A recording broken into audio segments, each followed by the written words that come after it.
nós vamos falar como estudar em 2023 para passar em medicina neste ano. Então, em menos de um ano, certo? Meu objetivo aqui é te ensinar, te dar dica de como você precisa estudar nesse próximo ano para atingir sua aprovação em medicina.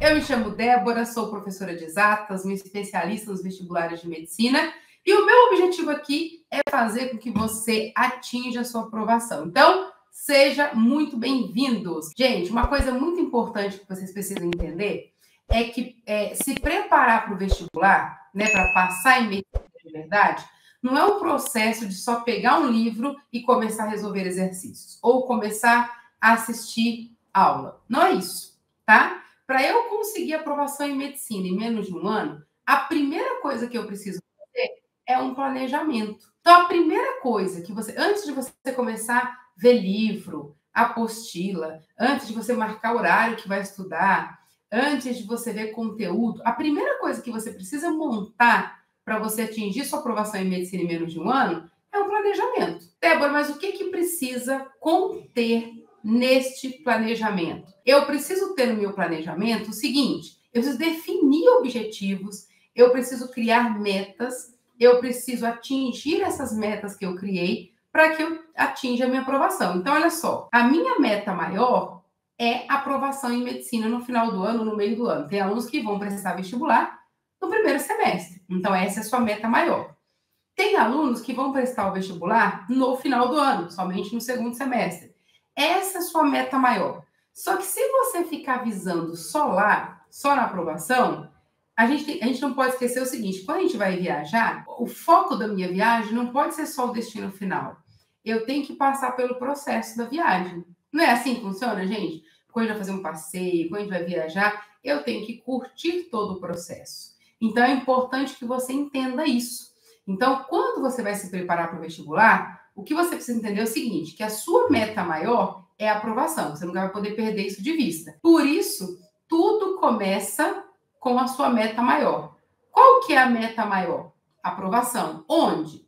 Então, a gente coloca um destino. A minha meta maior é a aprovação em medicina na faculdade X. Esse é o meu destino. Só que para eu chegar nesse destino, eu preciso passar por vários processos.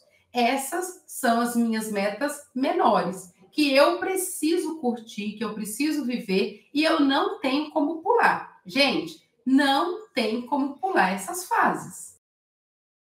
Então, eu não tenho como pular, eu não tenho como sair de onde eu estou hoje e chegar na aprovação sem passar por um percurso. Então, eu tenho as minhas metas menores que eu preciso alcançar todos os dias. Eu vou explicar para vocês como funciona com os meus alunos, só para vocês entenderem, tá? Aqui, por exemplo, na mentoria, uma coisa que a gente faz para os alunos, quando a gente monta o cronograma, os alunos, a gente divide a mentoria em blocos. Então, o aluno, ele precisa concluir, finalizar, vencer blocos. Então, cada bloco que é finalizado é uma meta menor que está sendo alcançada. Então, vamos supor que eu tenha 10 blocos para vencer. Poxa, venci o primeiro, agora só faltam 9. Então, é muito importante eu entender que eu não vou saltar de onde eu estou para o meu objetivo. Eu preciso, imagina uma escada, eu vou subir degrau por degrau até chegar no vestibular. Porque olha só, o que vai trazer aprovação para vocês no dia do vestibular, sendo no primeiro semestre ou no segundo, o que vai trazer aprovação são esses degraus que você vai subir todos os dias. Então, imagina uma escada de 100 degraus. Eu não consigo saltar do primeiro para o centésimo. Eu preciso subir degrau por degrau. Eu posso subir de 2 em 2? Dependendo da escada, eu consigo. Dependendo da escada e da facilidade, né? Da agilidade da pessoa, ela até consegue subir de 3 em 3, até 4 eu diria que algumas pessoas conseguem, eu acho, né? Gente, só que eu não conheço ninguém, pelo menos eu nunca vi, né? Ninguém que conseguiu subir 10 degraus de uma única passada, entende?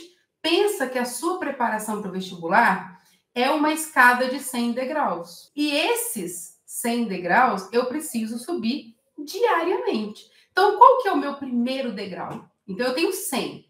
Beleza. Só que eu tenho que conseguir fazer um planejamento para eu conseguir subir esses 100 degraus até o dia do meu vestibular. O dia do meu vestibular, se for no primeiro semestre, eu tenho um tempo menor. Então, o meu planejamento, ele tem que estar muito mais bem encaixado. Por quê? Porque eu tenho menos tempo. Quanto menos tempo eu tenho, mais eficiente precisa ser os meus estudos.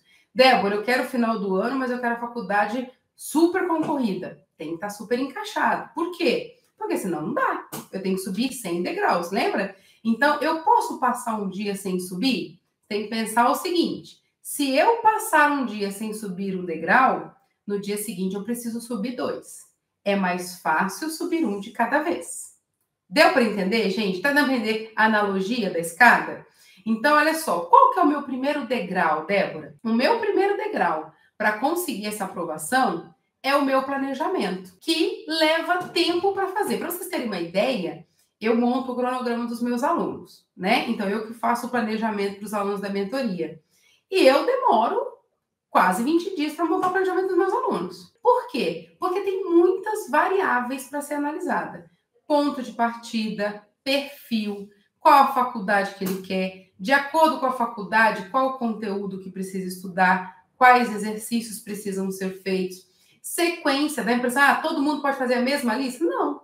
Quem começa por tal matéria, quem começa por outra matéria, grau de complexidade, o quanto esse aluno vai ter que crescer. Então, eu tenho alunos que estão num ponto de partida que ele não precisa começar do degrau 0 para subir o 100. Ele pode começar do 20. Você vai ter que subir 80. Tem alunos que já estão no 50. Opa, então eu vou sair do 50 para o 100. Só que pode ser que tenha alunos que estão no menos 3, né? Eles estão bem abaixo. E eu preciso fazer esses alunos subirem. Então, é importante toda essa parte de planejamento. Onde eu estou, onde eu quero passar, quanto tempo eu tenho para estudar, o que eu vou estudar, o que é característico da minha prova, o que é específico da minha prova, qual que é o critério de correção, como que eu vou dividir, quais matérias eu vou combinar. Então, tudo isso é planejamento.